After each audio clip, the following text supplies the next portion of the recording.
Pertanyaannya, bagaimana strategi paslon mempromosikan budaya populer Nusantara untuk mendukung pertumbuhan ekonomi nasional? Kita ingin membangun rumah kebudayaan Indonesia di tiap-tiap region di seluruh dunia.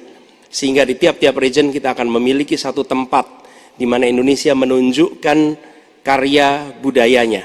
Di mana kita menjual kepada mereka bukan sekedar komoditas perekonomian, tapi juga kita menawarkan kepada mereka nilai karya budaya Indonesia. Kemudian kuliner, kita merencanakan untuk membantu mendorong tumbuhnya restoran-restoran, kafe-kafe Indonesia di berbagai kota besar di seluruh dunia. Sebagaimana sekarang di Jakarta kita menyaksikan banyak sekali restoran asing di sini. Kita harus memiliki rumah kuliner Indonesia di berbagai tempat. Dan itu siapa?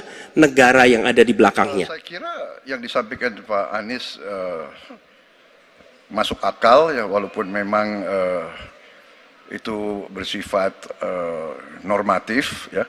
Memang kembali kalau dikatakan negara yang harus berperan, kuncinya adalah bahwa kita ini harus punya dana yang cukup.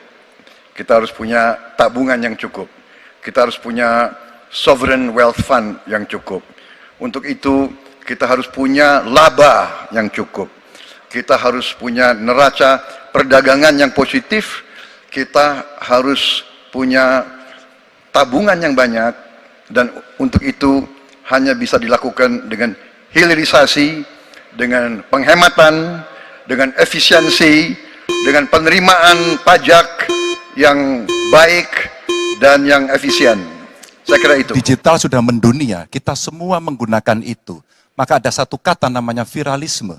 Maka ketika kemudian ada yang konvensional, kita mendorong agar para duta besar kita, diplomat kita untuk menjadi tenaga pemasar, mereka menjadi fasilitator, mereka juga kemudian mempromosikan yang ada di dalam negeri maupun menarik yang potensi di luar negeri ke dalam negeri dengan berbagai kerjasama dan fasilitasi dari negara, maka viralisme sebenarnya bagian yang bisa kita dorong dari tanah air sendiri. Bapak-bapak berdua sepaham dengan apa yang kami gagas.